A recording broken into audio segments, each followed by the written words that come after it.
जैसा मन वैसा तन, या फिर जैसा तन वैसा मन, ऐसा क्यों कहा जाता है? क्या गुस्से का कारण सिर्फ हमारा मन है, या हमारा शरीर भी उतना ही भागीदार है, या फिर हम स्वयं भागीदार हैं? यह सब बातें आज हम विस्तार से समझेंगे। मन का तो सबको पता है, अगर हमारे मन के हिसाब से नहीं होता तो वह हमारे गुस्से और एग्रेशन का कारण बन जाता है या निराशा का कारण बनता है। अगर हमारे मन मुताबिक होता है तो हम बहुत खुश और आनंदित होते हैं, हम सफल महसूस करते हैं। अगर वही चीज़ हमारे मन मुताबिक नहीं होती तो हम असफल, क्रोधित, भयग्रस्त, अनेक तरह की संभावनाएं हमें महसूस होती हैं। तो आज हम शरीर के कारण क्यों हमारे को गुस्सा आता है, आज हम ये समझेंगे कि शरीर के कारण क्यों हमें गुस्सा आता है। सबसे बड़ा रोल हमारा शरीर है। जैसा अन्न वैसा तन। अगर हम इस शरीर को जैसा अन्न देंगे वैसे ही हमारे मन में इसके प्रभाव दिखेंगे, या मन में जैसे विचार रखेंगे वैसे ही हमारा शरीर हो जाएगा। तो ये दोनों मन और शरीर आपस में बहुत कनेक्टेड है। मैं आपको मन और तन को शुद्ध करने के लिए, डिटॉक्स करने के लिए एक सबसे आसान उपाय भी बताऊंगी, जो अंत तक वीडियो ज़रूर देखिएगा। अब ये समझते हैं कि शरीर के कारण हम एग्रेशन में क्यों चले जाते हैं। तो इसका सबसे बड़ा मुख्य कारण हमारा अन्न है। जैसे कि हम सब जानते हैं कि हर तरफ भीषण गर्मी हो रही है, और जो हमारे शरीर का संतुलन है वह चंद्र स्वर और सूर्य स्वर से होता है।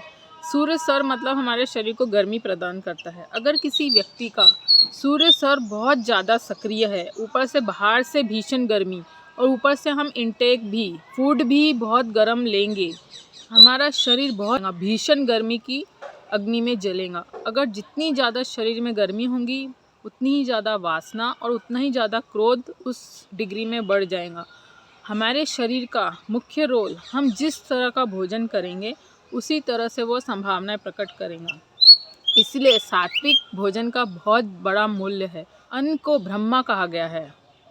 जैसा हमारे अन्न ग्रहण करेंगे वैसा हमारा शरीर और वैसे ही हमारा मन हो जाएगा।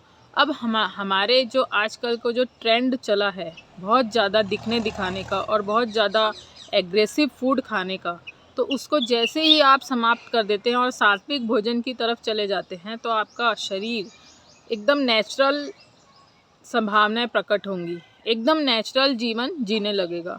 तो शरीर हमारा बहुत अच्छा मित्र है, हम इसको जो देंगे ये उसी तरह रिएक्ट करेगा।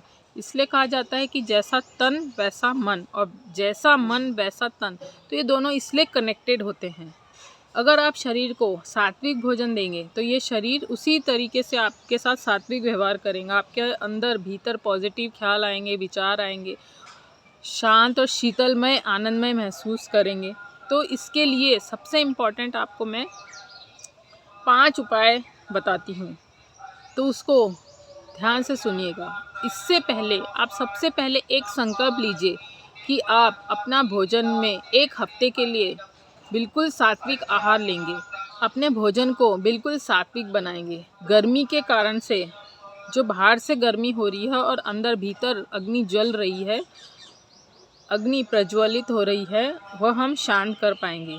सबसे पहला प्रयोग, धनिया और पुदीने का जूस हमको पीना है रोज़ सुबह उठने के बाद में, और 4-5 घंटे तक के कुछ भी नहीं लेना है। इतना सारा धनिया लेना है और इतना ही पुदीना लेना है, 50 से 100 ग्राम के बीच में।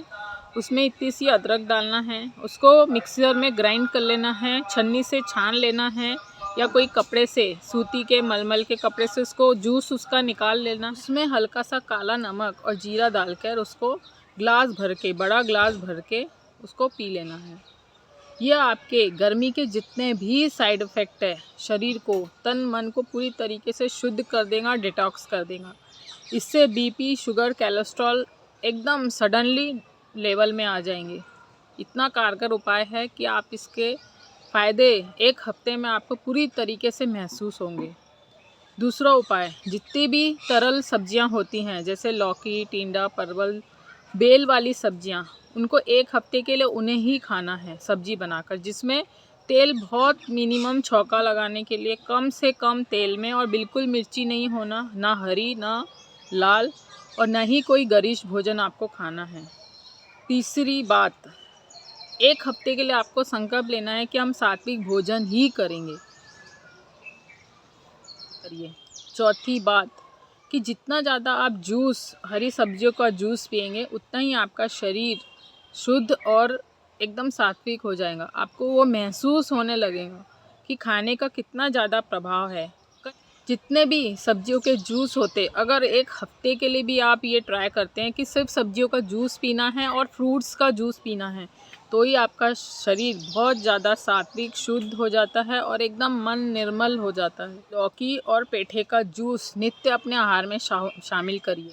5वां उपाय, ये बहुत महत्वपूर्ण है। जैसे कि हमारे सूर्य स्वर और चंद्र स्वर से हमारा पूरा शरीर का संतुलन रहता है, तो अगर इनमें से कोई एक कम ज़्यादा हो जाए तो हमें संतुलन महसूस नहीं होता। तो रोज़ सुबह उठकर आपको लोम विलोम करना है, भ्रामरी प्राणायाम करना है। जब भी समय मिले रात को सोते वक्त भ्रामरी प्राणायाम अवश्य करें। ये 5 उपाय अगर आप कर लेते हैं तो आप ये जो गर्मी के कारण, शरीर के तमस बढ़ने के कारण जो भी क्रोध उत्पन्न होता है वह समाप्त हो जाएगा। ऐसे तो कई कारण हैं अनगिनत, लेकिन सिर्फ जो शरीर के कारण या हमारे खाने पीने के कारण गर्मी पैदा होती है, उसके कारण हम जो क्रोधित होते हैं, उसके कारण सारा हमारा खान पीन बदलने से हमारा क्रोध शांत हो जाएगा। तो दोस्तों, ये उपाय आपके लिए बहुत कारगर साबित होगा। अगर आप इस उपाय को करते हैं तो आपको 1 हफ्ते के अंदर अपने में बदलाव दिखेगा। तो दोस्तों, इस वीडियो से अगर कुछ भी सीखने मिलता है, समझने मिलता है, तो कमेंट करके बताएं। लाइक, शेयर, सब्सक्राइब करना ना भूलें। जल्द मिलेंगे नए किस्से कहानी के साथ। तब तक शुभेच्छा।